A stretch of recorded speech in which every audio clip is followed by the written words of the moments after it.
자동차 가격표 번역기 차파고. 안녕하세요, 가격표 번역기 차파고입니다. 1부에서는 등급별 장단점에 대해 설명드리겠습니다. 트렌디 등급입니다. 2160만원이고요 장점 먼저 설명드리겠습니다. 198마력의 1.6 터보 엔진이 적용됩니다. 타서 밟아보면 아시겠지만 엔진 힘 넉넉하고요 그래서인지 이번에 추가된 150마력짜리 2.0 엔진은 솔직히 이거 왜 추가된 건지 모르겠습니다. 연비 차이도 거의 안 나니까 그냥 1.6 터보 사시면 됩니다. 뭐 터보 엔진이라서 엔진 수명이 짧다, 유지하는데 까다롭다 하시는 분들 계시던데 셀토스 터보 엔진이 그렇게 대단하게 과급이 들어가는 엔진도 아니라서 굳이 그런 걱정 안 하셔도 됩니다. 그리고 이번에 뜬금없이 추가된 게 바로 이 8단 자동 변속기입니다. 1.6 터보에는 소나타를 제외하고 무조건 듀얼 클러치만 썼는데 이번에 자동 변속기를 썼다는 뜻은 뭘까요? 네, 맞습니다. 바로 6단 변속기로 구매를 꺼리고 있는 토레스 예비 구매자들을 끌어들이겠다는 뜻입니다. 셀토스는 8단 자동 변속기가 들어갔기 때문에 고속 연비는 리터당 14.6km로 토레스의 리터당 12.5km에 비해 훨씬 뛰어납니다. 첨단 운전자 보조 장비는 전방 충돌 방지 보조, 차로 이탈 방지 보조, 운전자 주의 경고, 하이빔 보조, 차로 유지 보조 등 요즘 차라면 반드시 있어야 할 기능 기본으로 들어갑니다. 후방 주차 센서도 들어와 주고요. 휠은 16인치로 좀 작기도 하지만 그리 이쁘지도 않습니다. 좀 아쉽죠. 프로젝션 헤드램프는 야간 운전 시 봐줄만 하고요. 심장 박동 같은 LED 데이라이트 기본 적용됩니다. 사이드미러는 전동으로 접히는 건 되지만 보시는 것 같이 LED 방향 지시 등은 들어가 있지 않습니다. 전면 유리는 이중접합 차음 유리라 고속 주행 시 풍절음 막아주고요. 저는 이 시그니처 LED 라이팅 그릴이 당연히 작년 모델처럼 프레스티지나 올라가야 달아두는 줄 알았는데 올해부터는 그냥 기본 등급부터 적용해 주더라고요. 실내는 블랙 컬러 기본 적용이며 계기판은 이제 바늘 계기판이 아닙니다. 현대 기아가 공통으로 밀고 있는 디지털 계기판이에요. 시트가 직물인데 뭐 생각보다 직물 시트 그렇게 나쁘지는 않습니다. 근데 결국 컨비니언스 넣으시면서 인조 가죽으로 바꾸게 되긴 하실 거예요. 2열 시트는 차박할 수 있도록 6대서로 폴딩되고 시트 등받이를 뒤로 높이는 리클라이닝 기능도 지원합니다. 그리고 작년엔 드라이브 와이즈를 넣어야만 들어오던 전자식 파킹 브레이크도 이제 그냥 기본 적용됩니다. 오토홀드가 되니까 신호 정차 시에 편하고요. 차 키가 좀 에러인데 이게 폴딩 타입 키라서 키 꽂아 돌려가며 시동 걸어야 됩니다. 에어컨은 다이얼을 돌리는 매뉴얼 에어컨입니다. 생긴 거 보시면 아시겠지만 진짜 대충 만들었죠. 이게 뭔 뜻인지는 차파고의 구독자분들은 다 아실 겁니다. 네, 맞습니다. 옵션 넣어서 풀 오토 에어컨 장착하라는 뜻입니다. 하이패스 기본으로 넣어주니 3만원짜리 싸제 하이패스를 매립할 필요는 없고요. 8인치 디스플레이 오디오는 애플 카플레이를 지원하며 무선으로도 연결되기 때문에 생각보다 쓰기 좋습니다. 8인치 디스플레이가 들어오니 당연히 후방 카메라도 있어주는 게 맞겠죠. 트렌디 등급 단점입니다. 겨울철 손이 시려운데 가죽 열선 스티어링 없습니다. 인조 가죽 시트도 아니라서 먼지 풀풀 날릴 수도 있죠. 열선 시트 기능도 없으니 겨울에 얼어버린 차에 타는 거 너무 고통스럽습니다. 그리고 버튼 시동 스마트키가 없죠. 하지만 이 모든 거 다 80만원짜리 컨비니언스 넣으면 해결됩니다. 돈이면 다 된다는 거죠. 그런데 문제는 돈으로도 안 되는 것들이 있는데요. 하나하나 살펴보죠. 일단 전방 주차 센서 없습니다. 그래서 주차할 때마다 내려서 봐줘야 되고요. 아까 말씀드렸다시피 사이드미러에 LED가 없기 때문에 앞 펜더에 호박 전구가 박힙니다.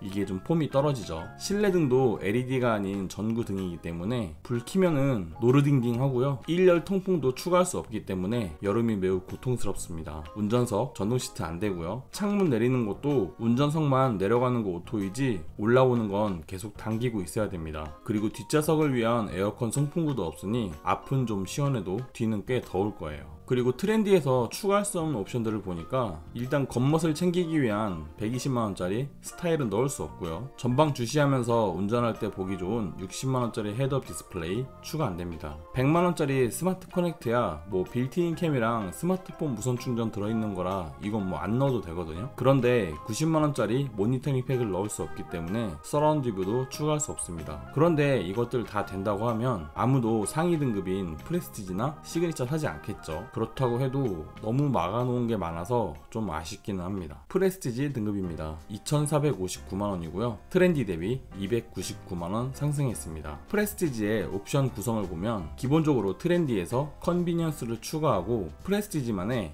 219만원어치의 옵션이 들어가 있다고 보시면 됩니다. 전에도 말씀드렸다시피 컨비니언스에 속하는 옵션들은 인조 가죽 시트와 원격 시동이 되는 버튼 시동 스마트키. 근데 참고로 토레스는 이 버튼 시동 스마트키로 원격 시동은 안됩니다. 그리고 1열에 열선 시트 추가되고요 스티어링은 가죽이 둘러지면서 열선도 추가됩니다. 변속기에 가죽이 둘러지고요 콘솔 암레스트에 가죽이 둘러지면서 이게 슬라이딩이 되는데, 이거 앞으로 쭉 빼고 팔 기대면 되게 편합니다.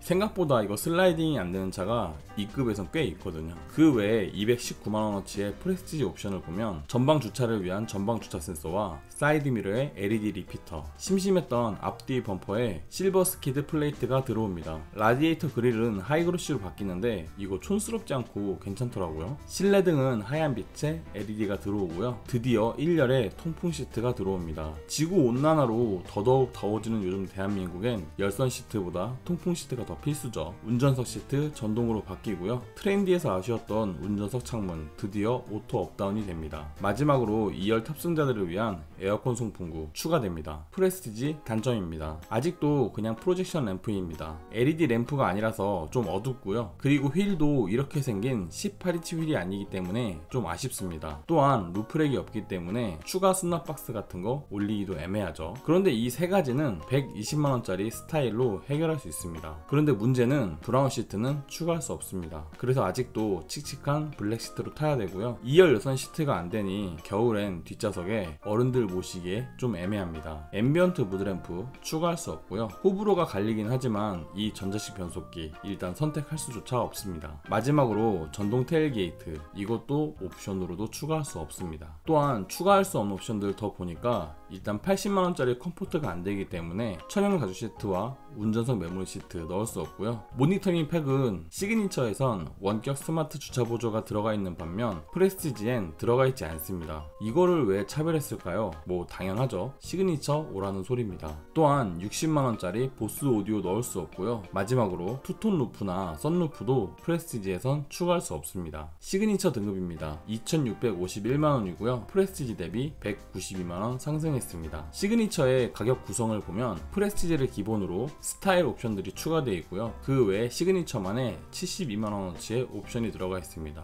스타일 옵션에 해당하는 것들을 보면 대놓고 16인치 사지 말라는 듯 꽤 멋지게 생긴 18인치 전면 가공일이 들어오고요 야간 운전 시 LED 헤드램프는 도움이 많이 됩니다. 이게 확실히 밝긴 밝아요. 전면 방향 지시등 LED로 바뀌고요 안개등도 LED, 후미등도 LED로 바뀝니다. 여기에 루프렉까지, 이렇게 꽤 많은 부분이 스타일에 해당하는 옵션들이고요 그 외에 72만원어치의 시그니처 전용 옵션은 실내 컬러를 캐러멜 브라운 컬러로 선택할 수 있습니다. 이게 훨씬 더 있어 보이긴 하죠. 1열 도어 센터와 암레스트에 가죽이 둘러지니 고급감에선 확실히 달라지고요 외부 도어 핸들은 크롬 도금이 적용됩니다. 대시보드에도 유사 스티치가 적용되는데 뭐 어쨌든 보기에는 괜찮고요 앰비언트 라이트도 오직 시그니처에서만 볼 수 있습니다. 뒷좌석에 열선 시트가 적용되니 어린 아이들 태우고 다닐 패밀리카로는 충분하죠. 그리고 이번에 가장 많이 바뀐 부분이 이 다이얼 변속기인데요 안 써봐서 그렇지 몇 번 쓰다 보면 기어봉보다는 더 쓰기 편합니다. 이게 차지하는 공간도 적기 때문에 훨씬 깔끔하고요 기어봉이 빠지면서 패들 시프트가 들어오고요 이 스마트 파워 테일게이트도 이전 셀토스엔 없던 건데 이번에 생긴 겁니다. 왜 생겼을까요? 제 뇌피셜로 봤을 땐 그냥 토레스에 대항하기 위해 생긴 게 아닐까라는 생각이 듭니다. 시그니처 등급 단점입니다. 아직도 드라이브 와이즈가 옵션 사항입니다. 솔직히 이쯤 오면은 드라이브 와이즈는 그냥 포함해줄 줄 알았는데 아니더라고요. 결국 100만원 더 주고 달아야 되고요